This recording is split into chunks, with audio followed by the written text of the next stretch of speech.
Yeah, yeah, yeah. Yeah.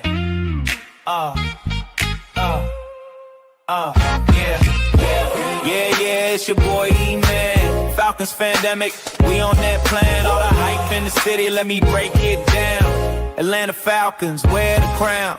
Cruising down Peachtree in my Falcons gear. Pockets on the speakers, E-Man's here. Covering the news, all the buzz on the block. Fandemic family, yeah, we can't be stopped, yeah. Yo, what's up, Falcon fans? Welcome back to another show, another Atlanta Falcons Fandemic. I'm gonna give you guys a couple more minutes here while I let you guys in. But yeah, guys, we're gonna talk about it today. Yeah, I ran across that tweet from Elijah, and he picked the wrong one today.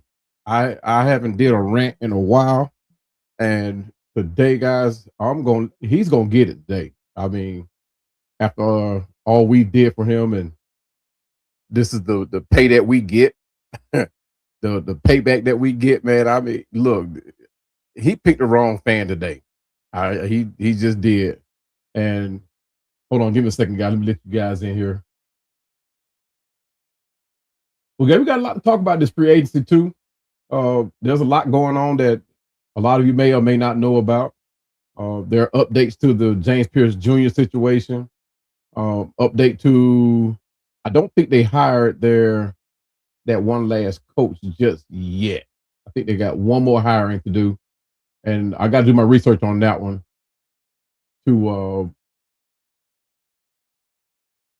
Okay, I'm trying to find you guys.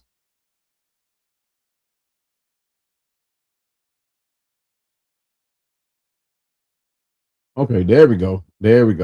All right, but bring them in today, guys. We're gonna talk about this thing with Elijah, man.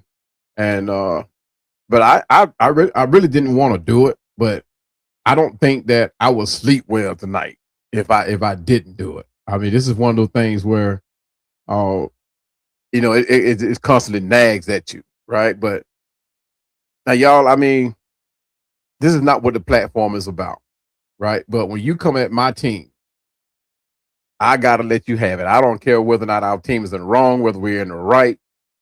This is one of the things I just can't let it go.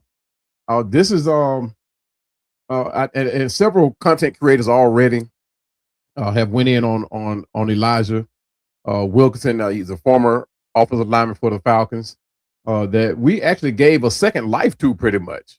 And his old, I'm gonna say it like my grandmama said, without a few of the colorful words. And my grandmother did not use those words often. And when she did, you knew, to put some distance between you and her. But Elijah, ungrateful tale, man. I mean, I got to get off my chest, and I'm going to try to keep this as professional as possible, right? But when you disrespect the shield, when you disrespect that logo, disrespect the city, this is where Cowboy, this is where I draws the line, right? Hello, Miss Pam. How are we doing? Welcome to the chat. Miss Pamela, the Miss Auntie Pam to most, one of the great followers that I've had since I started this channel. I appreciate you joining in. And I tell you, Elijah, now I know you out there in Arizona right now and you feeling all high and mighty because you got the little 2-year deal. But let's be real here for just a second. Let's be real. And the only reason you were even on the field last season is because Caleb McGarry and Storm Norton's knees gave out in the same week. So you weren't a savior. You was a plug-in. You was that emergency backup, right? And you have the nerve, the audacity to jump on Instagram and call this organization, the organization that gave you a shot, while nobody else gave a fluke about you. Nobody even considered you. You might as well have been out there bagging groceries, but we gave you a shot, and you have the nerve to come back and call it a clown show. And truth be told, you was one play away from being labeled a Super Bowl champion. One play. Wait a minute. Elijah, your little ungrateful tail, you won't even hear that. So how? Let me just go on, guys. Let me go. But anyway, but to look at the fans who watched you every Sunday, to look at the fans who spoke up for you, like me, when we did our breakdown on this offensive line before the season started last year, I was one of the content creators that actually gave you a shout out. We knew we was hurting on the offensive line. We knew that. But you and Michael Jarrell, who we got from the Seattle Seahawks, we went in and we knew we was hurting. You guys were going to be the plug-in to somewhat savage with the offensive line that we have. And truth be told, I was ecstatic about you. I even shouted you out. I shouted you out more than I did Michael Jarrell. But for you to turn around and make those bloodthirsty comments, those clout clickbait comments that you made about our franchise, I mean, I'm beside myself in that. I mean, you're in the DMs with Darnell Mooney, blaming Cal Pitt for dropping passes. Listen, my brother, whether you see this or not, you're my brother in Christ, but you're the one that was letting those defensive ends having those freeways to Michael Penix all season long. You gave up the sack that put our franchise quarterback on the shelf. And you want to talk about people dropping the ball. You were probably the reason why he was dropping them. And then the coward move, the scrub move that you started spamming about 28-3 comments, Super Bowl loss to New England. That's the best you got, brother? 28-3? You're acting like a lot of these fans that shall I say opposing fans, New England fans, that's all you got to come at us with is 28-3? I mean, you were a joke from 2017 here. I mean, you weren't even here for that Super Bowl. Your best thing is you're a journeyman offensive lineman at best. You are a joke. You've bounced around this league like more than a bad check, and you're trying to troll the city that gave you the shot, that gave you another chance. You were a journeyman offensive lineman at best. At best. And you're going to find out real quick, outside of that 2-year deal you got from Arizona, you're going to find out real quick how good you had it here in Atlanta.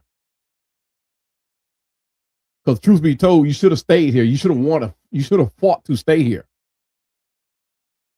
And furthermore, if you had done your job, my brother, you would have still been here. That's simple. Because we still need offensive linemen. And for us to give you up like that,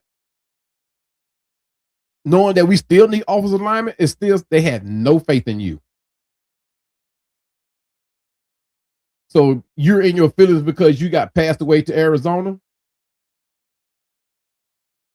You should have been faithful. I mean, grateful. I mean, if you're so happy about it, why tweet the way you did? Why jump on Instagram and bash the program that gave you the opportunity to restart your career? I don't understand. I hope he's here. I mean, I hope he sees this. I hope somebody hashtags him in because I want him to come back at me. I want him to. And I'm going to remind him of the video that I did with him highlighted in it. Giving him all the clout that I should have been given to Michael Jarrell, but I gave it to him instead. And a lot of people came at me when I gave Elijah all that clout, when I spoke up for him. A lot of people came at me. But I said, no, Elijah Wilkinson is doing his job. He's going to do his job. And I even went even further and said that if he does his job this season, that we might even consider moving on from Caleb McGarry. Oh, how dumb do I feel right now? So they are like, my mom always used to tell me, my grandmother always told me, my grandfather, There are just some things you just don't need to say. And sometimes if you feel like you need to say it, there is a way to say it.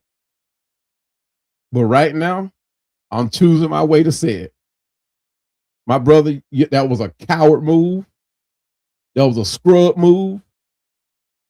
And I mean, I wish you the best going over into Arizona, but you're going to realize how quick. You're going to realize real quick how great you had it here in Atlanta. You got your shot. You got your chance to get back on your footing. And you blew it. You have nobody to blame but yourself. You have nobody else to blame. And when I started this channel, man, I told people this is not a way for me to make friends. It's not a way for me to make money. It's just a way to talk about my Atlanta Falcons. And, you know, I would talk Atlanta Falcons all day long. No matter who am I talking to. I mean, I would talk them all day long. So this is not no clickbait to get the views. This is just my personal opinion about the situation. And after the night, I won't speak on it no more. But I'm feeling this kind of way because I actually spoke up for this young man. And I feel like he's really just stabbed me in the back. Not just the fans, not the city that gave him another opportunity. But I feel personally attached because I gave this man the clout. And like right now, a lot of the fans, we all feel betrayed because like you really had no leg to stand on. 3 Dirty, what's going on, my brother? Appreciate you joining in. And I know you guys didn't want me to do this, but man, I couldn't let it go. I couldn't let it go. Sometimes, I mean, some people got to be held accountable. And we're going to talk about accountability later on about another subject too. But when you come at people, you know, you have to realize the repercussions of what you say. Right. And like, I wouldn't care if he comes back at me because I would actually take a face to face with this young man. I actually would. Because me, I feel like going to Twitter, going to Instagram, going on live, that was the coward move. He was quiet all season while he was here. He didn't express his disappointment while he was here. So you waited until you leave, get a contract, and then you feel almighty, and now you want to clap back. It was a coward move. Coward move. And to me, you less of a man, you less of a player when you react like that. Because you had no repercussions to do it. And then you want to blame other people for your shortcomings. I mean, I don't get you, man. I don't get you. Mr. Vincent Turner, welcome, brother. Welcome to the show. I appreciate you joining me. He said, go Atlanta Falcons. Of course, we're always going to rep Atlanta Falcons through and through. Guys, if you don't know about Mr. Wade Turner, I invite you all to go to his channel. He has a channel that he just started this year, Vincent Turner 560 here on YouTube. He does a lot of the draft breakdowns, draft player profiles. He does an excellent job, guys, highlighting players. A lot of the players that he highlight are actually players that just may fly under the radar that we may benefit from. So I invite you all to head over to Vincent Turner 560 and subscribe to my brother's channel. He and I will be doing a podcast here soon. So look out for that as well. Wade Turner, Vincent Turner. I appreciate you joining me, brother. Miss Pam, once again, on our show, we were singing, we sing our song that McGarry was badly missed on that blind side. You're absolutely correct. I mean, all through the season, everybody was coming at me, expressing like their disappointment from him. But you know, even then, I was trying to highlight, you know, how he's helping us on that side, right? And when people was like, that was him that gave up that sack, but even I was like, yeah, but look who he's going against. Because truth be told, he did go up against a lot of great competition. He did. But it does not, you know, negate the fact that he didn't do his job. You know, but like I said, I was still pulling from him because I know what kind of position that he was in. I mean, he had to go up against some great competition. So, I mean, but like I said, he had no repercussion of coming back the way he did. And you're right, Mr. Turner, he is the average offensive lineman. You know what? Because he came back at us like that, I don't even think he's average. And that's not saying that this is not my way of getting back at him. But after everything has happened, and I don't think the average lineman would have put our quarterback in that position. Most blindside tackles in the league, before they allow their quarterback to get hurt, they will actually take a penalty before they allow their quarterback to take a hit like that, especially one that will, potentially put them out the game. They will actually take a penalty before that. And the thing is about Elijah, he acts like he left a legacy here in Atlanta, and he didn't. I mean, if he was one of these guys that was like a Michael Orr type tackler, then I say, yeah, he left a legacy here.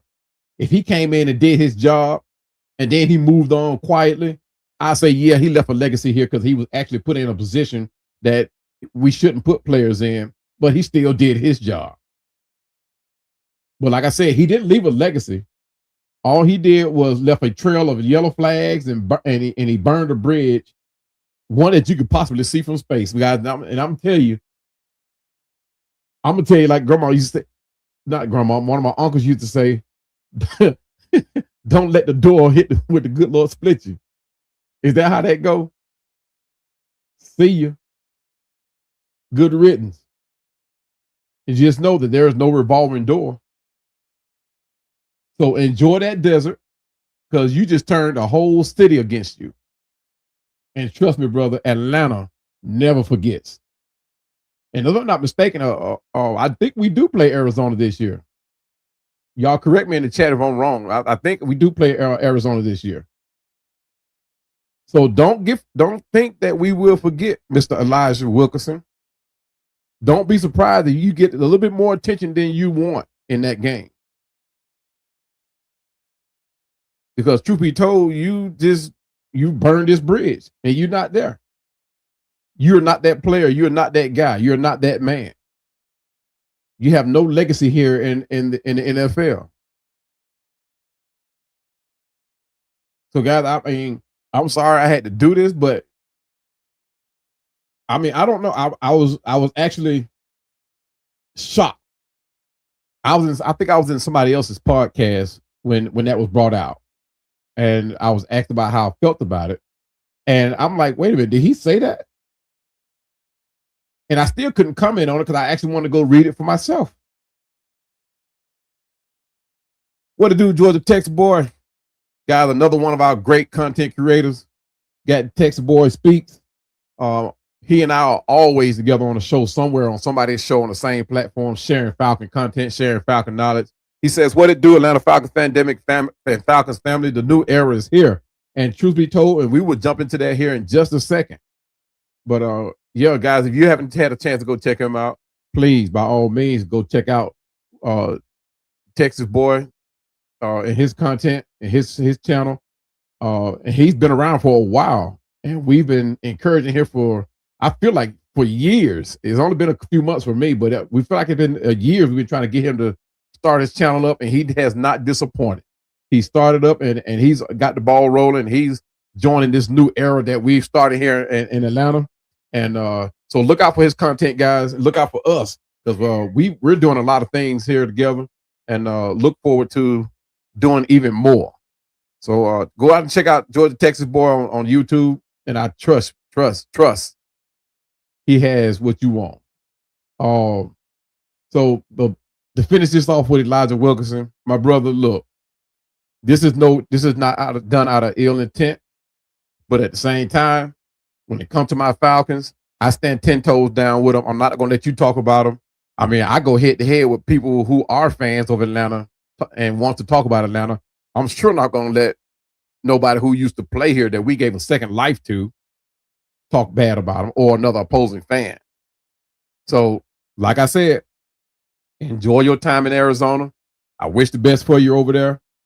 There are no revolving doors, and we will not forget this comment. So until we play you guys, sayonara. But guys, I'm glad I got that off my chest. I won't address it anymore. I'm sorry we had to, go that way, but I really couldn't believe that this young man did that. I thought he was more of a person than that. I actually like him here in Atlanta. I thought he was a plug and play piece. As I said earlier, as an emergency backup, in case somebody else got hurt. Hey, truth be told, he didn't do a bad job, but the part of the job that he didn't complete and didn't do, it just stood out more than what we hired him to do. So with that being said, guys, I'm off of it. You guys can comment about it. I'll answer your questions about it much as I can, but I won't relish on it anymore. I wish him the best. So Gap Texas boy says, how you doing tonight, Miss Pam, Miss Dirty? Shout out to everybody in the chat. I appreciate you guys joining in. Free Dirty says, yes, the new era is here. He agrees with Texas boy. He also said the AFC North, AFC South. Let's see. Oh, okay, I got you. I see what you're saying. So we do not play the Arizona Cardinals this year. Lucky for him. I was surely look forward to that game. But yeah, lucky for him. But anyway, oh, that's right, because I knew that because we play we lost Tyler Algier to the Cardinals, and I was bummed out at the fact that we would not be able to play them, just to give a reunion to the Falcons and and Tyler Algier. I sure hate we lost him, man. I tell you, I feel like he was that completion to Bijan Robinson. He reminded me of the Bo Jackson, Marcus Allen type dual threat that the Raiders had back in the day, and we all know how great that was. So I sure hated to lose him, and for sure, as a man, I wish him the best, Tyler Algier, the best in Arizona, and hope that works out for him. And if not, Tyler, my brother, if you see this, the door is always open for a return back to Atlanta. There is a revolving door for you. It's just some people that just don't deserve that courtesy. But I keep kind of direct myself back to this Elijah Wilkinson thing, but I don't want to keep doing that. But anyway, guys, I just hate to keep this thing on a negative note, but we do have to address the James Pearce Jr. situation, right? And for two reasons. One, we are really concerned about this young man going into the future and his future with the Falcons. And then two, the fallout from it and how it affect the Falcons, right? Not him as a person, not only as him affecting him as a person, but also him as a player in the future with the Falcons. But we have to address it, and we really hate to keep addressing it, but at the same time, as the updates keep updating, we want to keep everybody informed. So as of right now, if we turn away from the Instagram beef, we got to take a look about the legal clout hanging over James Pearce Jr. And I don't want to call this thing like Wilkinson said, like it's a clown show. Now, if Wilkinson had came out and said that this part was like a clown show, what happened with Raheem Morris was a clown show, but Wilkinson actually said the Falcons are a clown show, and that's what I could not let go. That's what I could not. That's what I felt like I just had to address. So, with that being said, the drama of the James Pearce Jr. situation, the good news for him, it's not all bad. It's not all entirely good either. But as of this week, the charges have been updated. The state attorney in Miami-Dade has officially filed 3 felonies against Pearce: aggravated battery with a deadly weapon, fleeing and eluding police, resisting an officer with violence. I thought that charge was, maybe they changed it. Did they change it? Because I thought it was resisting without violence, but now it's saying it's a resisting with violence. But anyway, maybe the way they're looking at it is the fact that when they approached him, he took off with the car and hitting the officer. Maybe that was the part about resisting with violence. I don't know. Y'all have to update on me on that. I'm not a legal expert and nowhere near it. uh, when it comes to stuff like this. So, but I don't know. But anyway, so the updated charges they are now aggravated battery with a deadly weapon ×2, fleeing, eluding, resisting with violence. And like I said, I don't know. They keep saying with violence. But the aggravated stalking charge was reduced to a misdemeanor. So that's something that's good for him. Like I said, that doesn't enlighten, some of this might seem like reduced charges. And some people may look at this as a win for James Pearce Jr., but this isn't just a bad decision. This is it's still a loss for James Pearce Jr. He still has a lot to face. But as they keep working this case down and stretching it out, some people may get tired of adjusting the situation. Some people may just say, hey, let's go ahead and get this thing over with. And they may reduce even more charges. Who knows? Like I said, I don't know anything about it, about the judicial system like that. But I know for a fact, though, that these are still serious. So, but the report says that Pearce allegedly ran his car multiple times with his SUV while she was trying to drive to the police station for safety. And that's one of the things that's damning to this report too. The fact that he knew that she was driving to the police station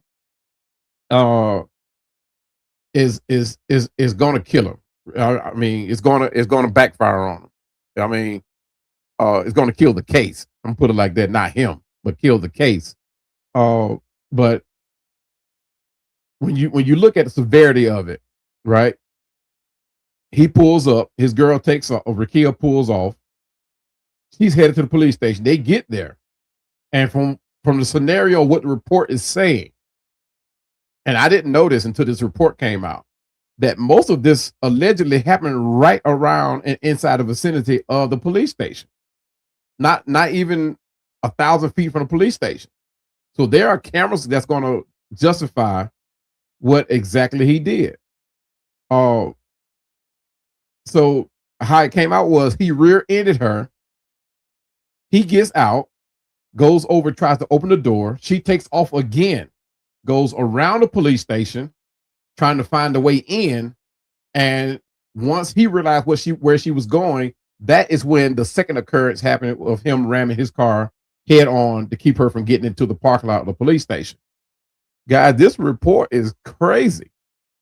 This is actually painting this thing in a whole different light of where it all started. Right? Now, I get it. There are two sides to every story, as a lot of people say. Right? And I get that. However, the video footage is what's going to be, like I said, it's going to do something to this case that's going to spin it in a different way that he probably don't want it to go. We haven't seen the footage of the footage around the police station, but when it comes out, it may shed a lot more light on the events around him ramming her car, him trying to get to her, and all that type of stuff. So, as we go on, the report said that there was a petition filed for a protective order, which rightfully so, happens all the time in cases like this. And she quoted, "James will unalive me." She even described a pattern of stalking, threats to suffocate her with a bag, and even an offer of $200,000 just to stay in the relationship. Now, that $200,000 read different in another report because it said that he offered her $75,000 on one occasion, and then there was another occasion where he offered her like $175,000 or $125,000 just to stay in the relationship. If that was the case, guys, this thing is spending more. It's spinning around more than we think it is. There's more to it than we know. And there's also a relationship that involved 7 911 calls. 7 911 calls. And even a warning call from James Pearce's own father. His own father even called Rakia to warn her that his son, JPJ, was headed to her house. That is crazy.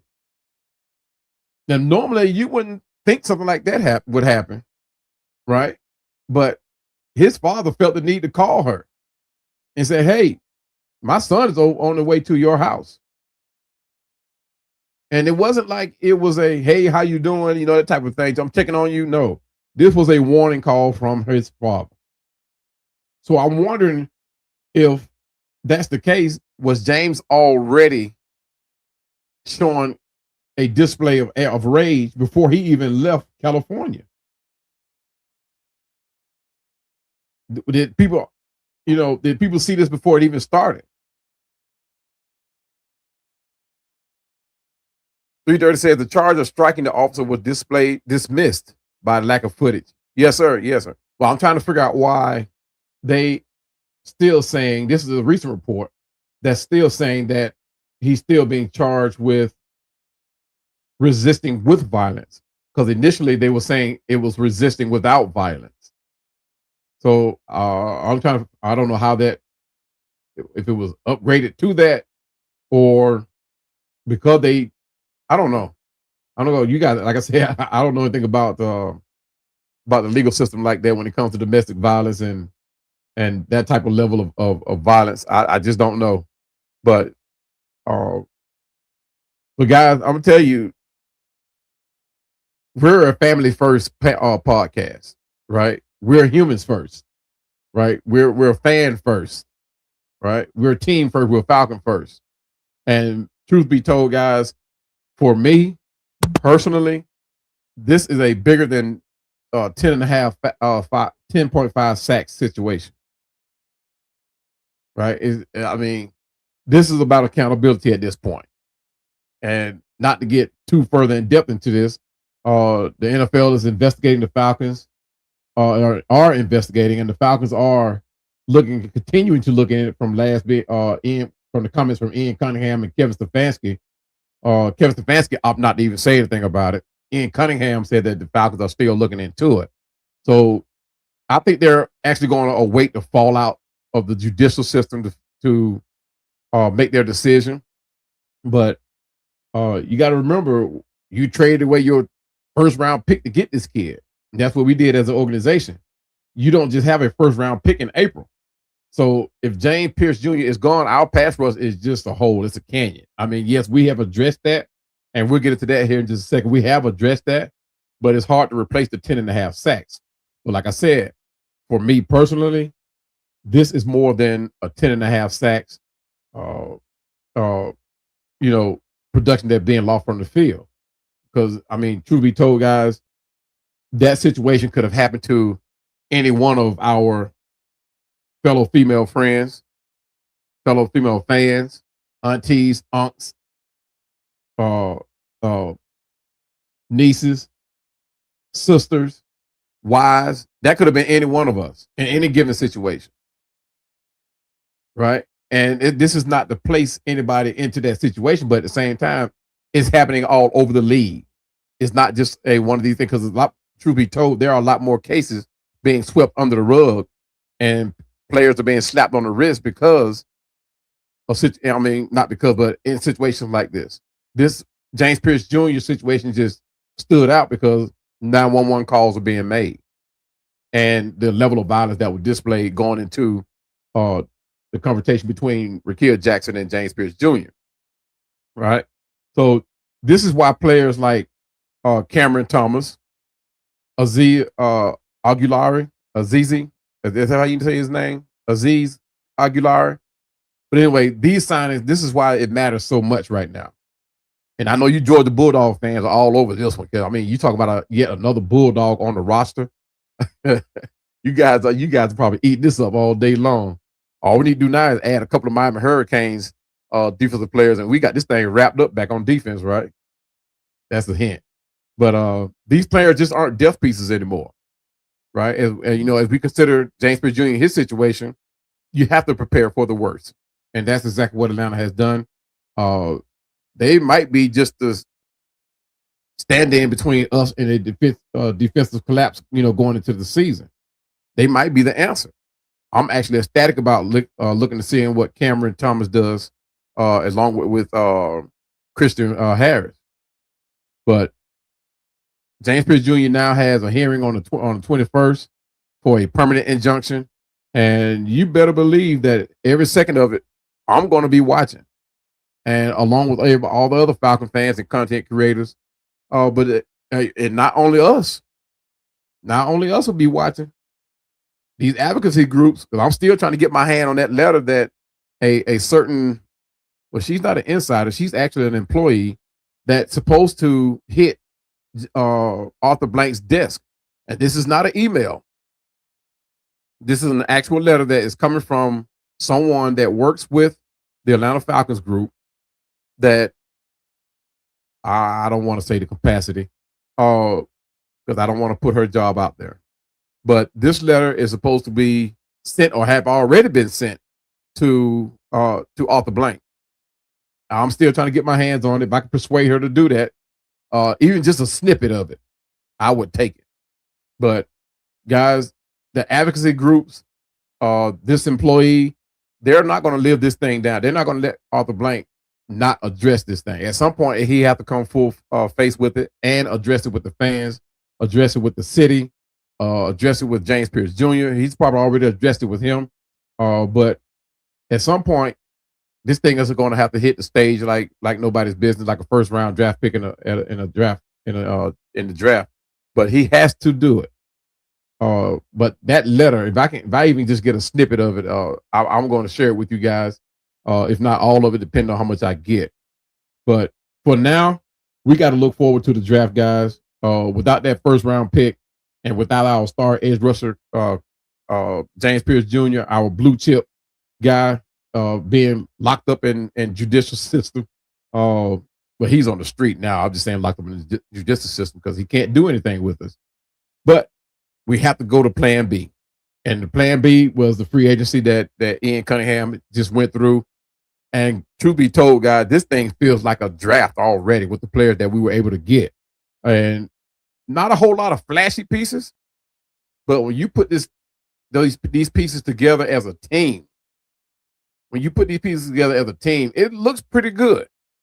I wasn't on board with Tua Tagovailoa. I still have I don't practice his name and I still can't get it.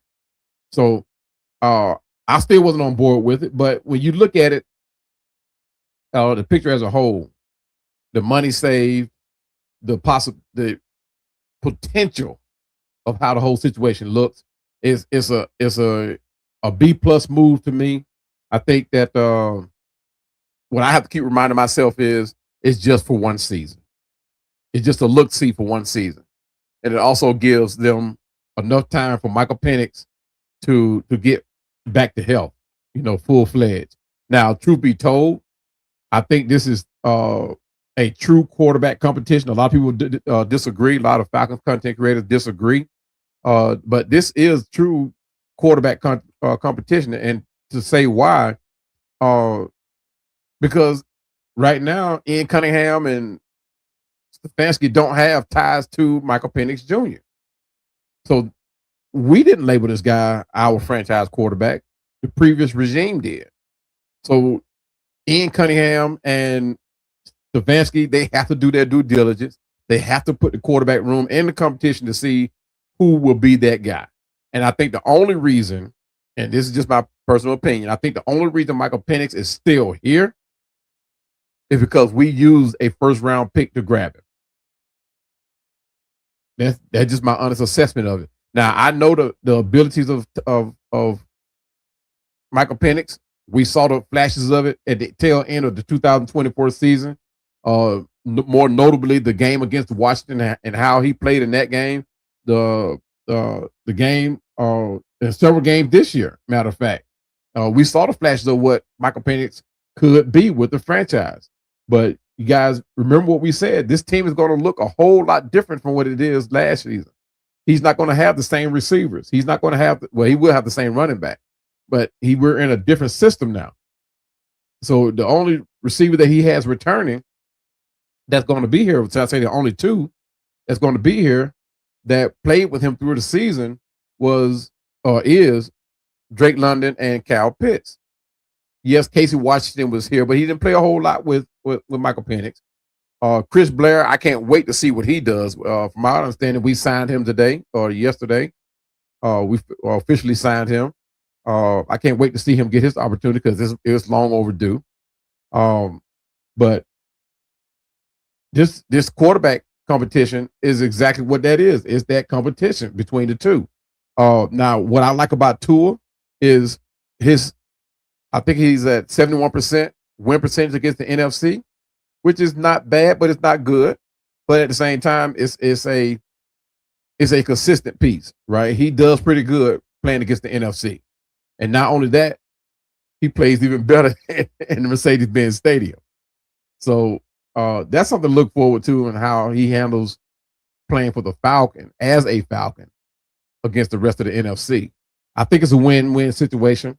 We get to see two quarterbacks battle it out, and truth be told, I think it's going to be a battle for the number 2 spot. Just my personal opinion. I think we're going to hit the 2027 draft looking for that quarterback, that number 1 quarterback. Let's put it like that, or it may be another guy. But right now, I'm thinking these two right here are playing through the season. They playing for that number 1 spot to start the season. But if Michael Penix doesn't separate himself from Tua, I think they'll both be competing for that number 2 spot, guys. That's just my honest opinion of it. Now, are we going to be contenders? I'm not going to come out and say yeah or nay, because when you think about it, we scrapped the GM, we scrapped the head coach, and truth be told, guys, when you do something like that, there are less chances of being that team that go into playoff contention, right? And the stat that backs that up is, since the existence of the NFL, there have only been 4 teams in history, 4. And this all happened in recent history. 4 teams that were able to get rid of their GM, get rid of their head coach and the head coaching staff, and be able to go the following season into playoff contention. None have went to win the Super Bowl. None went on to win the Super Bowl the following year. But there have been 4 teams that actually get into playoff contention and actually make a name for themselves. So I'm hoping that we are number 5. I'm hoping that we're able to go in and be go even further and into conference play, right? And that's all to me. That's what I want. I want us to get into conference play. I think if we get to conference play contention, I think we're back. We're back, because the division for me, guys, is always ours. It's always ours. We're a coaching decision away from winning the decision every year for the last 10 years. A coaching decision is not, none of it has been like really on-field play. Because we've had the team here. We've had the team. That's no problem. Every year we say the same thing. On paper, we look like, and we say that, we look like contenders. We look like a Super Bowl team. But it's the thing that happened during the coaching ranks that doesn't pan out and it actually be detrimental to the team. And for me, guys, it all started with that guy over there in San Francisco, Kyle Shanahan. I think that decision he made in Super Bowl was just damaging to us, man. I wish we could have that moment back. I'm sure he wish he could have that moment back. I'm sure Dan Quinn wish he had that moment back, right? But that's been 10 years, guys, or almost 10 years. Or it has been 10 years, 2026. So we have to get back to making the right decision for the program. And Ian Cunningham and Stefanski right now are heading into that right direction. We're trying to get the money under control at the same time, keep players here that's going to actually come in and compete, win the game, that want to play, right? The guys who still have that fire under them and want to prove that, hey, I'm still worth that multi-year contract, that multi-million-dollar contract, not just a one-year deal coming in to show and prove it. So, and I think we have that right now. My only concern is Tua and his protection. Not saying that we have a bad offensive line. I think our offensive line, with the chemistry that we've built, I think we can be even better than we were the last couple of years that this line has been together. We got age riding on the outside with Jake Matthews. I still think he's a solid piece. I still think he got at least 3-4 more years left in him. But I think we're going to actually address that coming into the free agent, still playing in the free agency, maybe even in the draft, that we grab an offensive lineman that could come in. I actually love this guy out of Oregon, and you guys look for my piece on him, Emmanuel Pregnon. And don't think I'm picking him because he has the same name as I do. But Emmanuel Pregnon over in Oregon, man, that guy is a beast. He reminds me of Chris Lindstrom, but as a tackle. But I think he very well fit this offensive line. And to see Caleb Garrett come back, that's a plus side. I think that Caleb was definitely missed on this offensive line. But I like the fact that we haven't gotten rid of anybody, right, on that offensive line. That chemistry is what we needed. We all saw the benefit of that chemistry in that 2016 Super Bowl. Even in the 1998 Super Bowl, we saw the chemistry of the offensive line. We get that offensive line to have 3 or more years together. They develop that type of chemistry to that can protect the quarterback, right? But with Caleb Garrett coming back from injury, it's going to be one thing that we have to keep an eye on. Does he still have the leg movement? Does he still have the footing? Does he still have the strength to protect the blind side of a left-handed quarterback? And speaking of left-handed quarterbacks, that was the plus side of bringing in Tua as well. Players, if we have to go away from Michael Penix, we won't have to do any kind of readjustments, right? The ball's still going to spin the same. It's not a dramatic change, right? But I think Tua and Michael Penix both have what it takes to win football games. And our O-line, our receivers, like I said, they're not going to have to switch their brains to adjust to whoever's taking the snap, right? Because they're both left-handers. The blocking angles, the ball spin, it all stay consistent no matter who we play. And let's be real about it, guys. Let's be real about that money. Ian Cunningham, he played that cap like a fiddle. He's still playing with it, right? But we got Tua on a 1-year, $1.3 million bet deal. Cha-ching, right? That's money saved. If Tua comes in, he works out, guys, and he gets us to the point of anywhere close to the playoff, I think that's a win. 9-10 win season, realistically, manageable. We can get that. If we get anything outside of that, it's a plus. If we fall anything short of that, I'm not going to harp on it too much. Like I said, there have only been 4 teams in NFL history that was able to come back and play in playoff contention a year after doing what we've done. But Miami is footing that bill for $52 million, so we actually paying this guy for not even a signing bonus. So people question his concussions, but if we protect him, if we protect Tua, we have nothing to worry about. We got this young man for pennies on the dollar. But if we protect him, there's no telling where we'll go. But the tail of the tape between these two guys is strikingly similar, to be honest with you.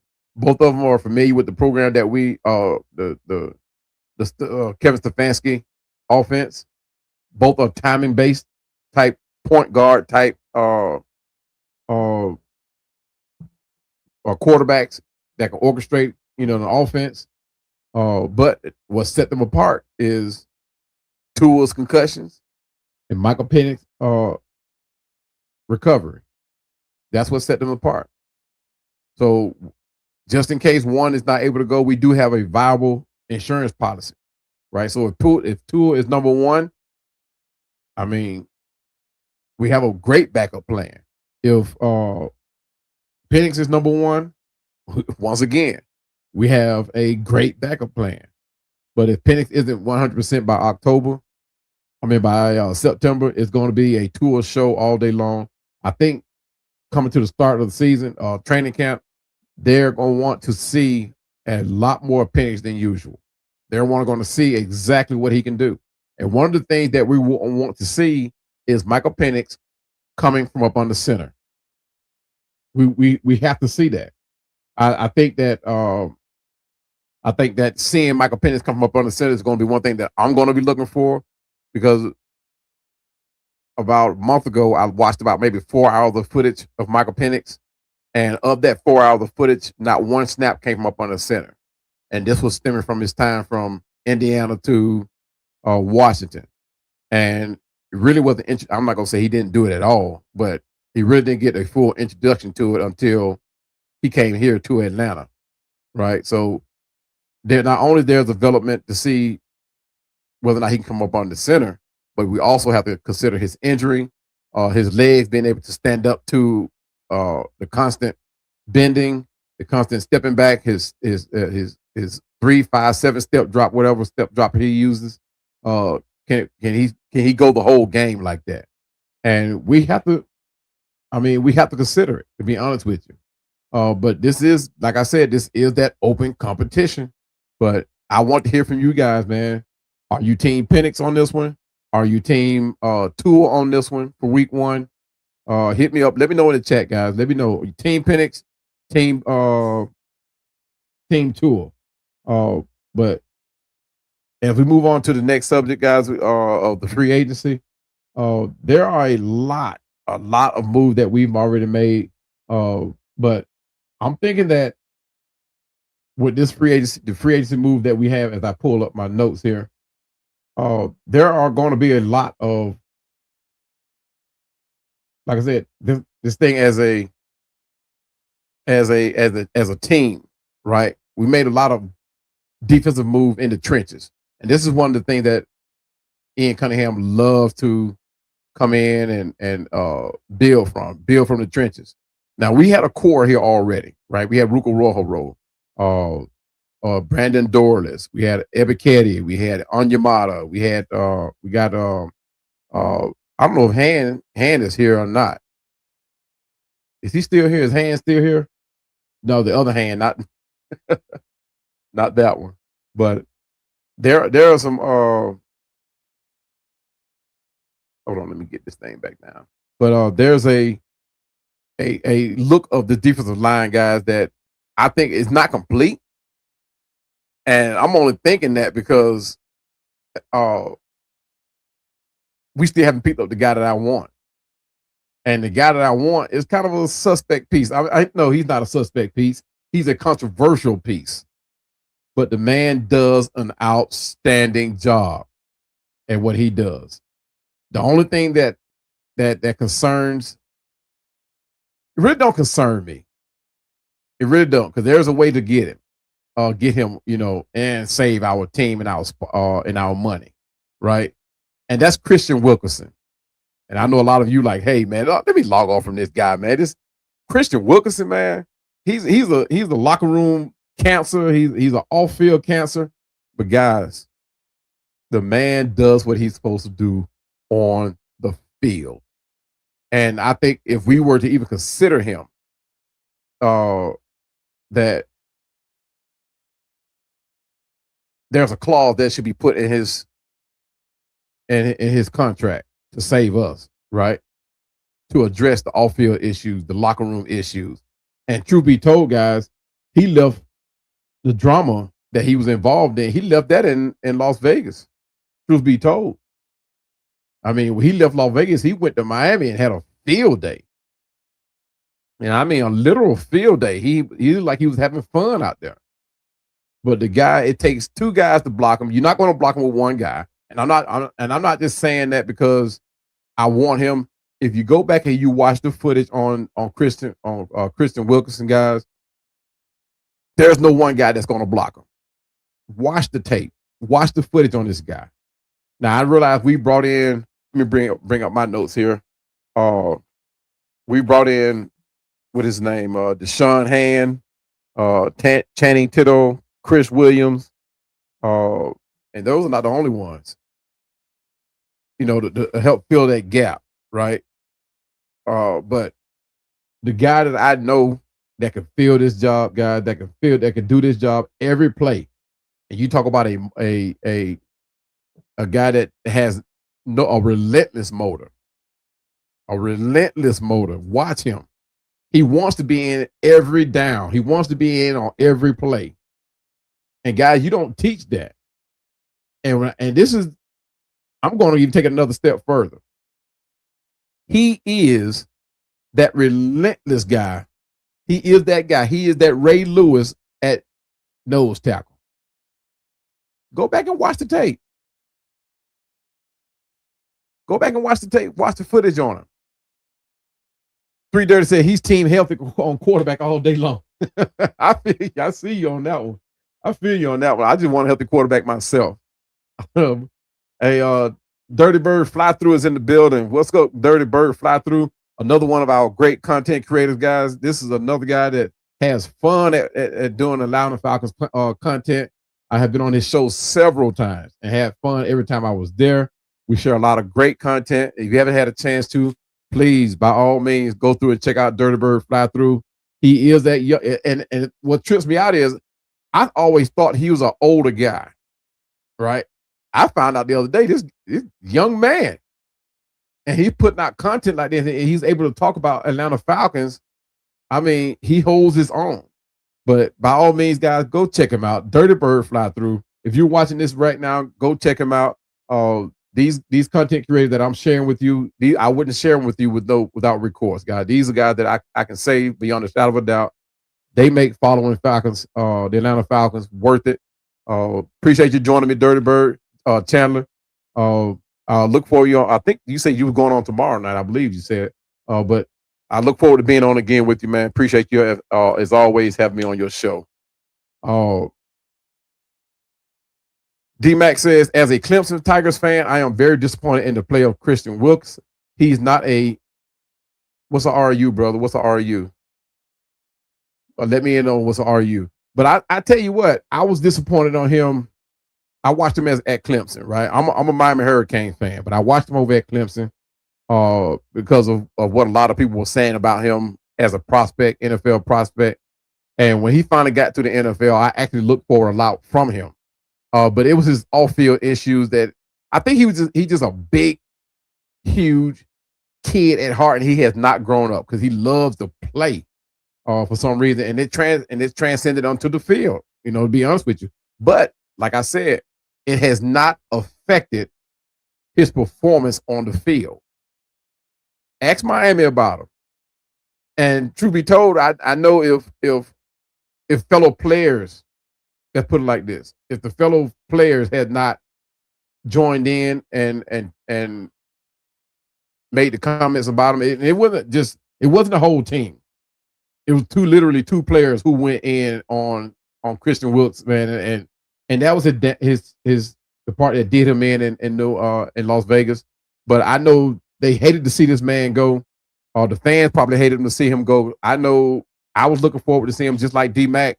We were disappointed on how it's turned out, but his performance, guys, I think if we were to consider him, if Falcons were to consider him, there need to be, like Ian Cunningham is doing with a lot of these players that he's signed to these 1-year deals, that there needs to be a clause in the contract, and the clause would affect their money.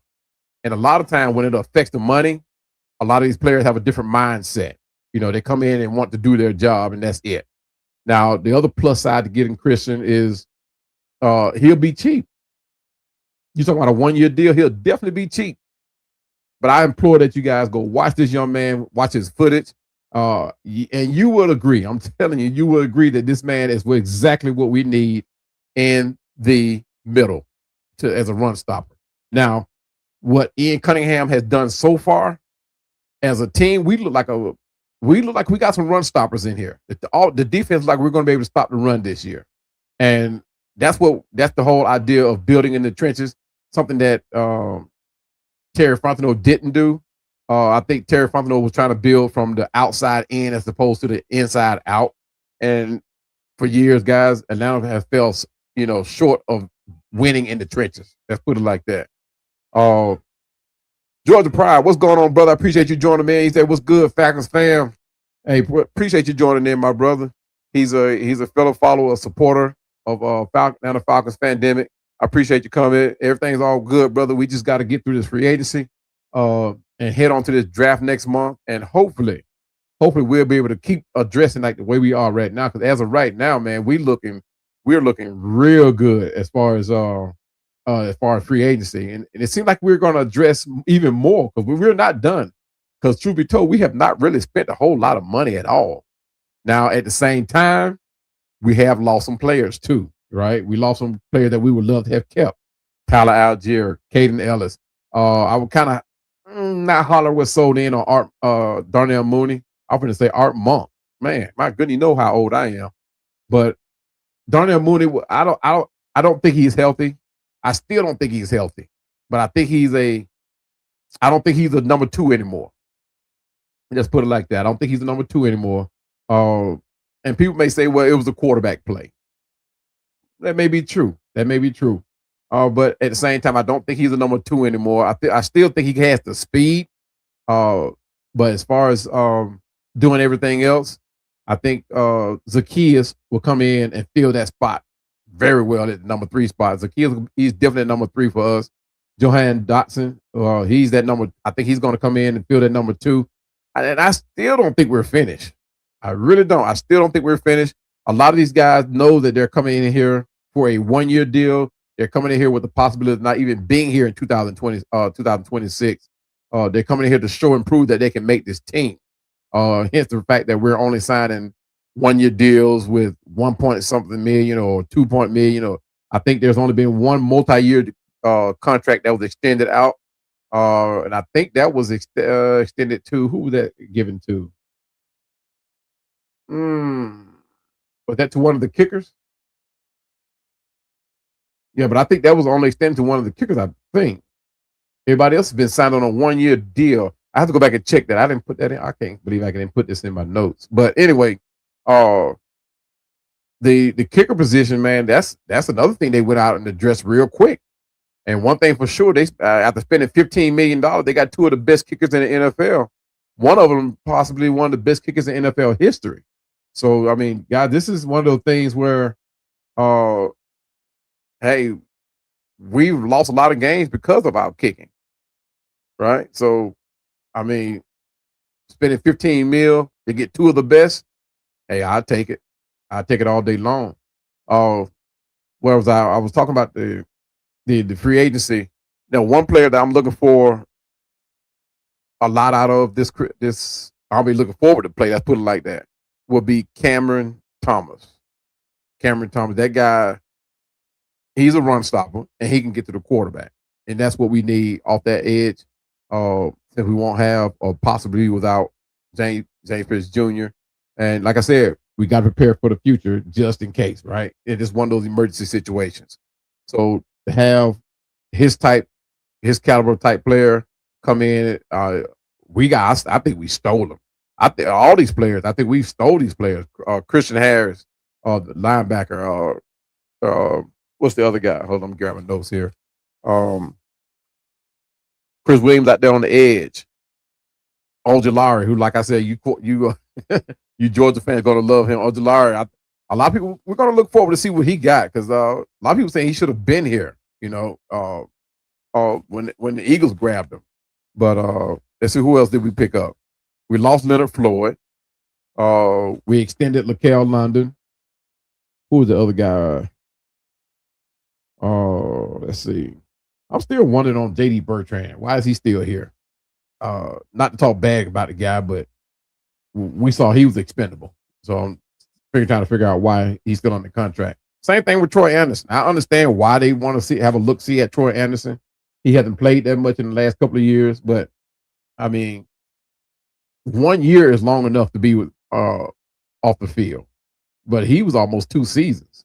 I mean, he played a little bit last season, but at the same time, you can't really count it because he didn't play that much. We lost Ebiketie. We lost Ebiketie to the Eagles, right? Yeah, we lost Ebiketie. Who else we have? We extended Natron Brooks, which is a plus. I'm anxious to see what we do with Kobe Bryant. I've always liked Kobe Bryant. I like the fact that he's a ball hawk, but he's a little bit on the thin side. But he has all the heart you want as a cornerback. He doesn't back down because he's a small guy. He's still going to bring it. But I'm looking forward to see what these edge rushers, these D tackles that we've signed, see how they fit in on this defense. I have every confidence that that Jeff Albrecht will be. Well, he does have a plan. Let's put it like that. I don't think he's going to be out there just willing and dealing and sticking players in positions where they can't be successful. I think according to his plan, there's a reason why we went after these players, and I think he had a hand in on doing it. I don't think he was just sitting back letting Ian Cunningham and Kevin Stefanski bring these players in without having done a research on them. And hopefully, guys, this thing here will work out. And I'm not worried about defense, to be honest with you. I'm not worried. I'm not worried about the offense either, but I do have concerns on offense, right? We got we're going to have a new quarterback possibly starting. But the receiving room is where, if I could be concerned about any area, it will be right there, right? And what I mean is receiving, the 1 spot, 2 spot, 3 spot, even tight end. But even though we brought Austin Hooper back, who I'm ecstatic about, he should have never left Atlanta. I'm really concerned about this. Not really concerned, just have a little concern with the receiving core, right? Because even just like the offensive line, even at the receiving core, you got to have some type of chemistry too, right? Because if Drake doesn't have that guy that could take away the pressure from him, defenses will still be able to blanket Drake London. They will still be able to double team Drake London. So that number 2 receiver has to be that guy to come in and draw away some attention. At the very least, keep that free safety from being able to help out over the top, right? So, I mean, let's get it. I mean, what's his name? Johan Dotson. Could he be that guy? Absolutely. But he has to be able to run good routes, and that all the receivers have to be able to do that. Now, we've had receivers that come in and get open, right? Ray McLeod, he was able to get open. Darnell Mooney, he was able to get open. But they did it because of their speed, right? I want a guy that can come in, run a good route to get open, get that separation. Kyle Pitts can be that guy. He can be that guy. But he needs to do it 100% every play, right? Not just on plays where he knows the ball is coming to him, because plays do break down, right? And if the ball's not coming to him, he kind of get this side luster attitude, like I'm not blocking. Then we saw it playing out on the field where he didn't go 100% on every play. Now I know too that he's been franchise tagged, and that's one of the things that I'm not gonna say I'm hoping, but we had that option of going and selling him. I think that Kyle Pitts, he does create a dynamic at that position, right? He does create a dynamic, but he also creates a dynamic financially, right? 17 mil. Am I willing to pay him that much? No, but he's been franchise tagged. 17 mil puts him in the same category with Travis Kelce.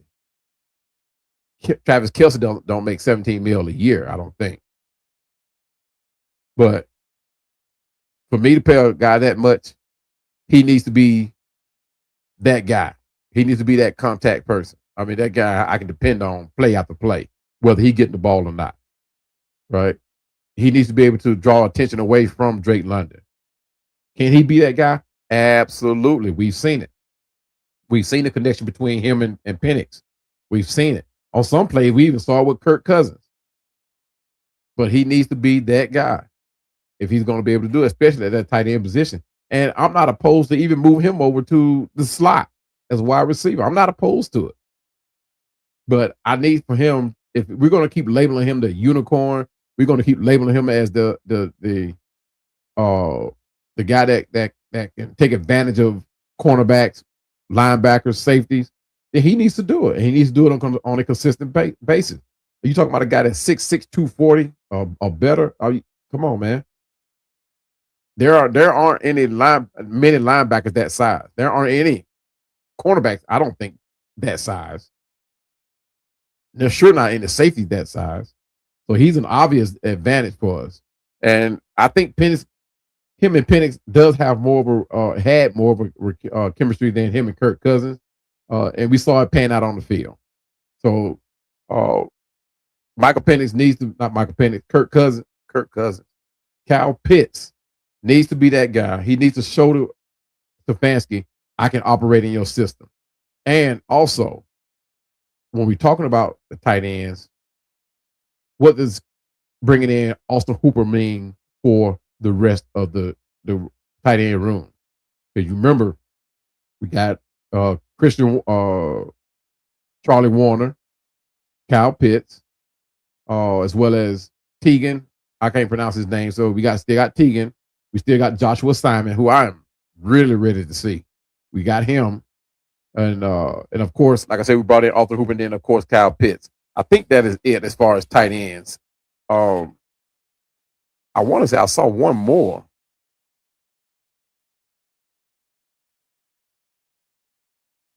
Felipe Franks, but he's a special teams guy, so I'm not really looking for more out of him.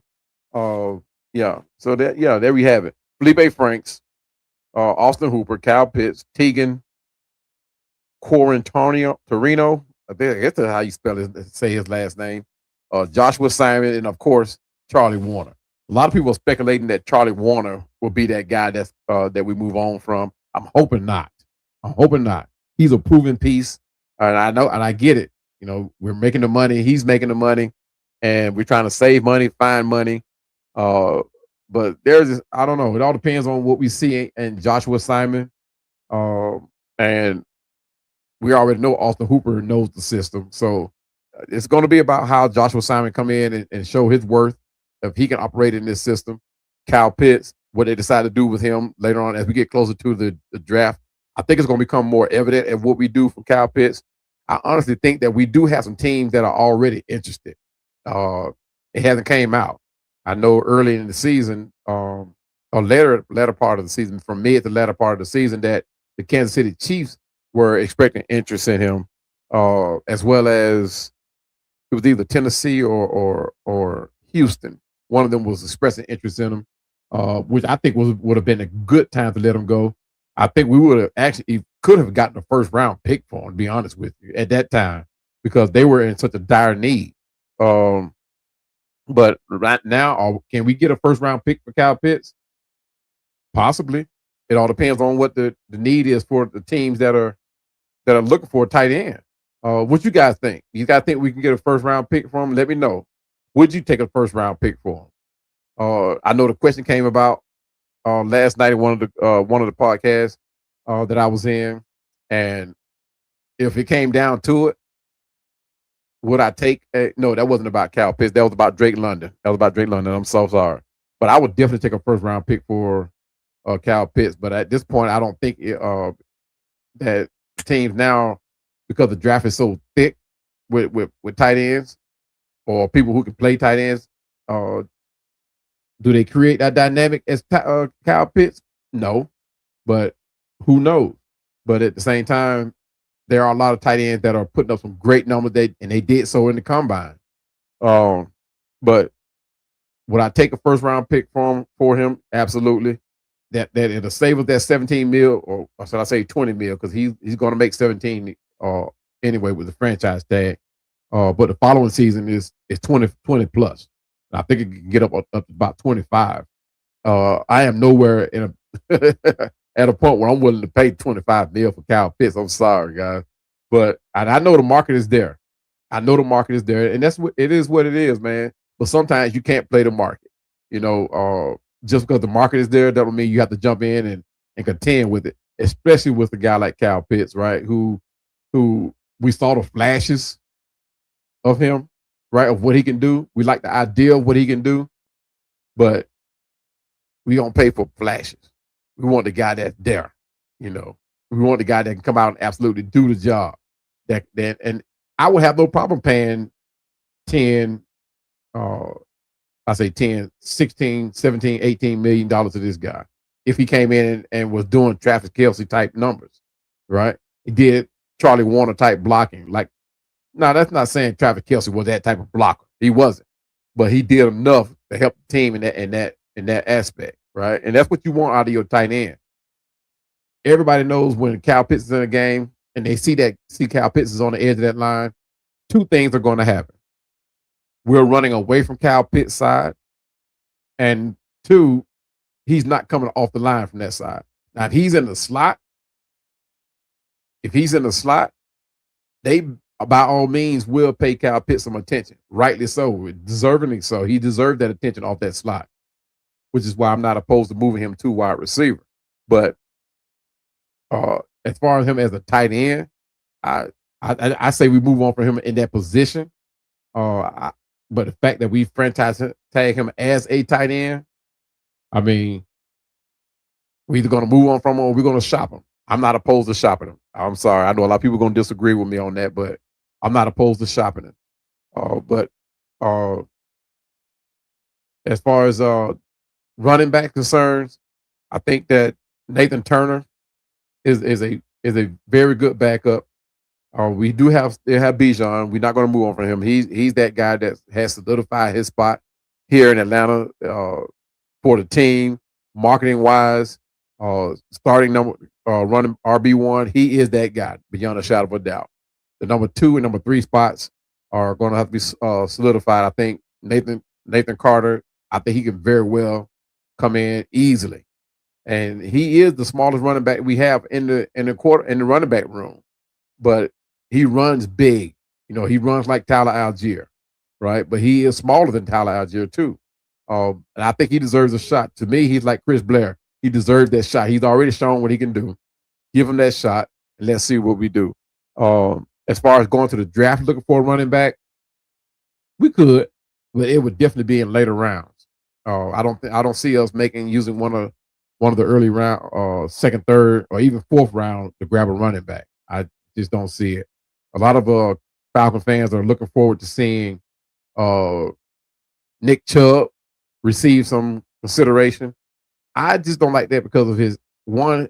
He's a year older, and trust me, a year matters. He's a year older, but he's with injury. That's the part that I'm looking at. He's a year older with injury, and we all know how that could be, right? A lot of us can. I know I can. But Nick Chubb will be a viable backup piece. I just don't think that. I think there are better options out there. Let's put it like that. I think there are better options. I wouldn't be opposed to of us using a draft pick to do it, because that running backs. I mean, we still need players on special teams. At the same time, still trying to shore up the running back room at the RB3 spot. That player does play with special teams anyway, so I wouldn't be opposed to doing that. Nathan Carter I'm not familiar about whether or not he can play in Stefanski's system. I don't remember what the system he played under at Michigan. I didn't follow him at all until he got here. Absolutely fell in love with him in preseason. I really just want to see what he can do as part of the bigger part of the team in regular season, seeing that, whether or not he can do or even come close to what Tyler Algier was able to do for Bijan. Because truth be told, guys, Bijan just need a second breath or two, and for somebody to come in and actually pick up short yardage or more. Tyler Algier was that guy. I'm sorry, we got used to him. We hated to see him leave, but he was that guy we could depend on to come in and pick up the first down or third down and short yardage and actually pick up the first down or even extend plays.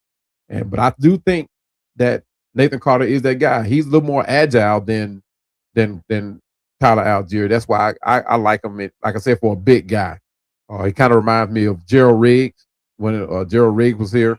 Like I said, he's smaller, and I'm not saying smaller by stature by no means, because he's every bit of the 207 pound range.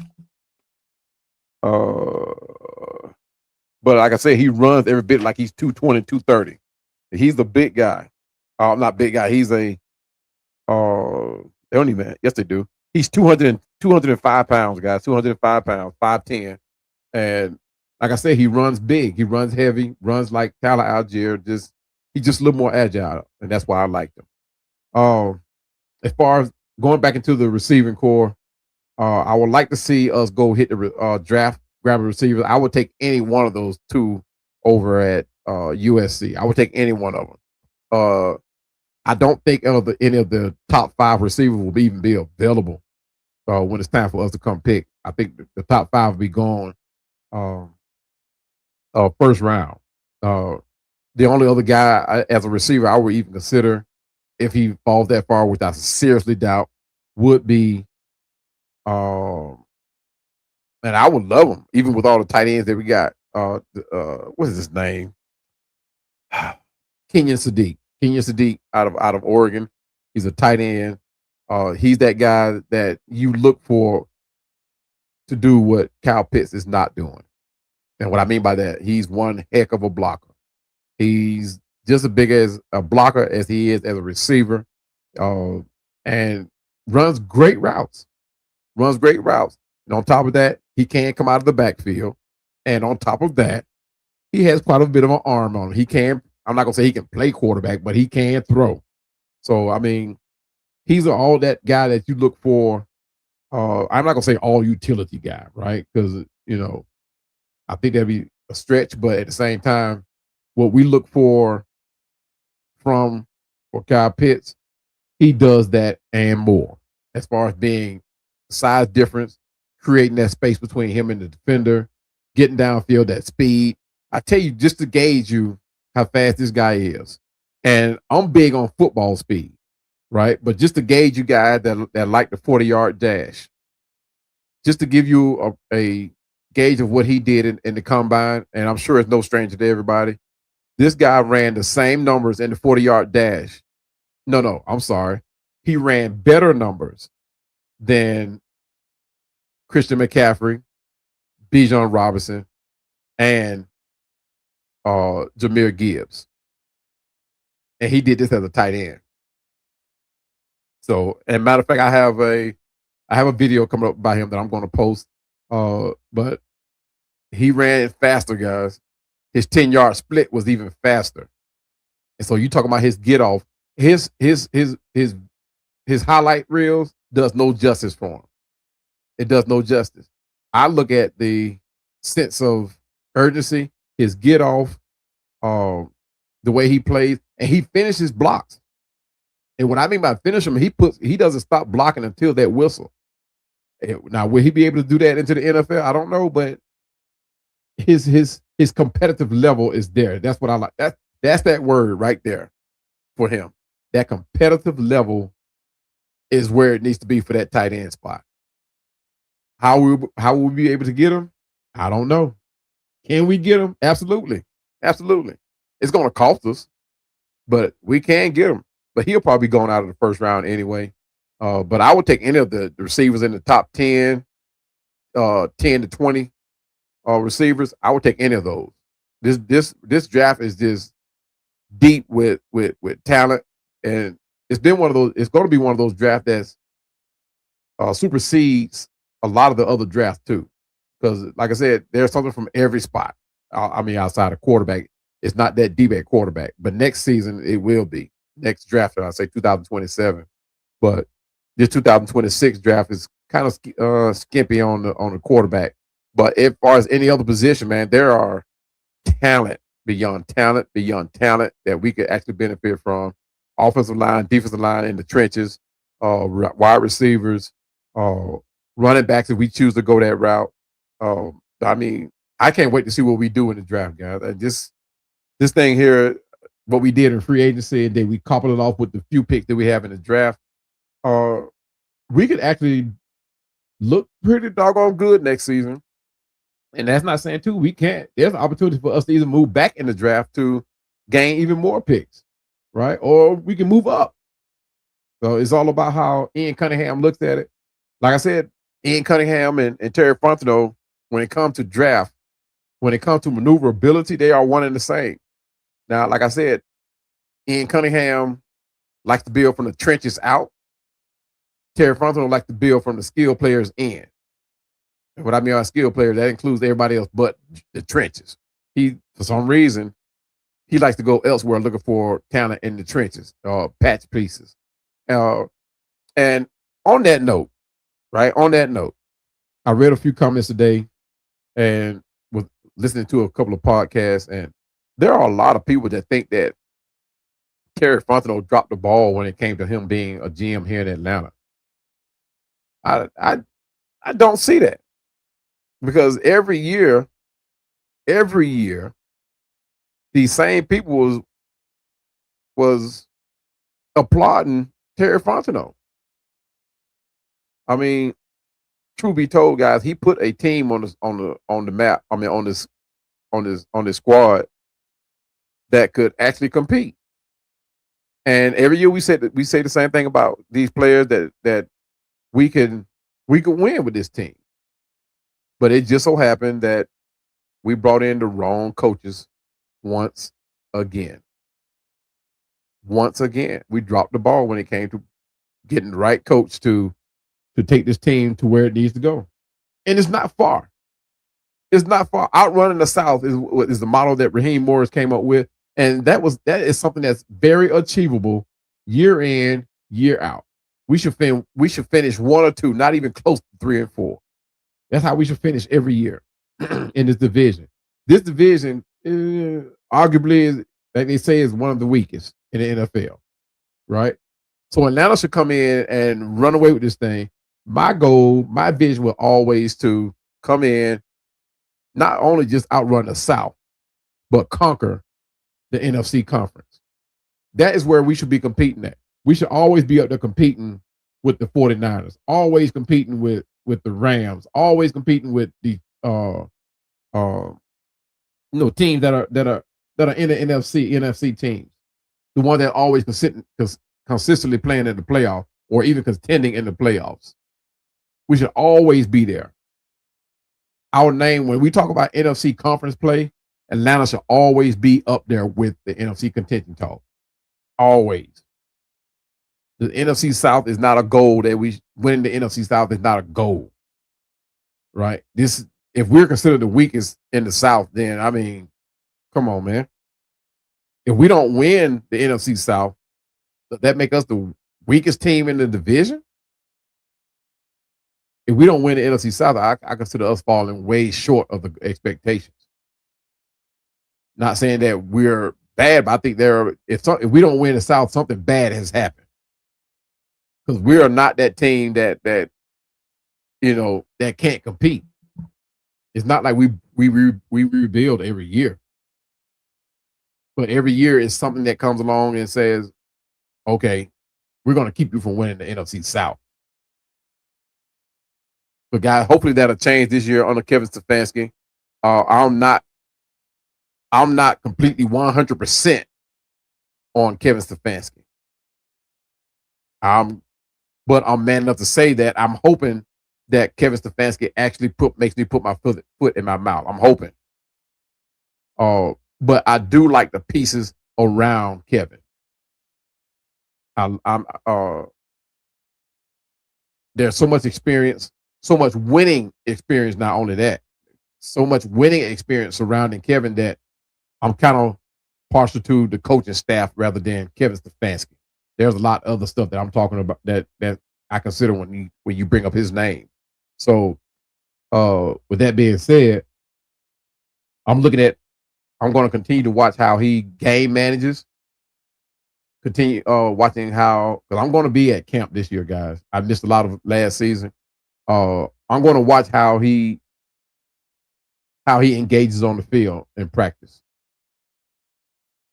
Because I'm not going to speak on it if I don't see it. So I want to see it. So I want to see where the drama draws this line, right?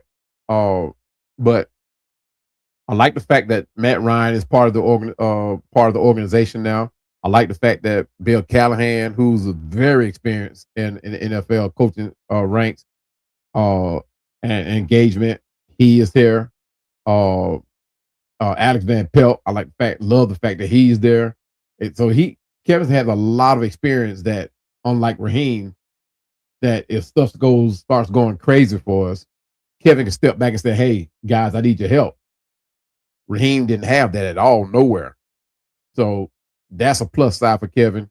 I'm going to reserve my critique of Kevin until maybe bye week. Probably, yeah, by mid season at the bye week. I think we had number 5 this year. Week 5, I think. I have to check that. But yeah, I think we're week 5 as far as the bye week. Is it 5? Yeah. But anyway, let's see how it goes. You know, I realize this is a growing process. It's going to be a growing process, but it's going to be a lot to critique too. All right, we're fans. We're kind of impatient with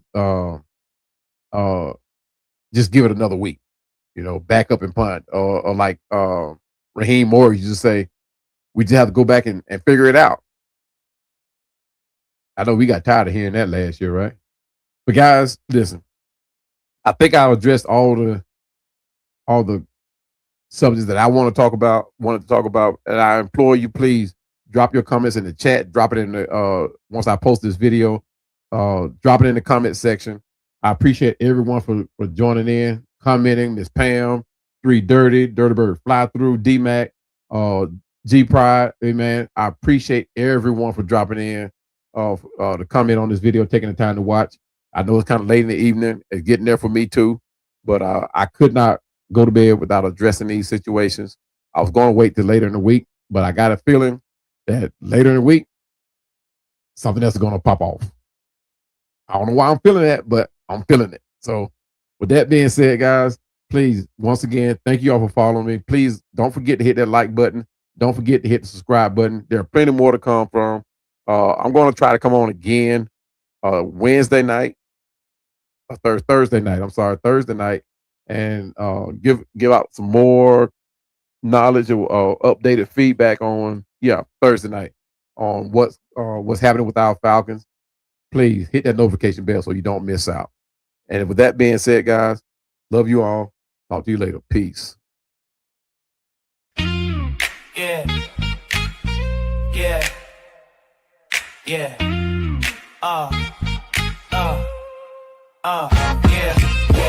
Yeah, it's your boy E-Man. Falcons Fandemic, we on that plan. All the hype in the city, let me break it down. Atlanta Falcons, wear the crown.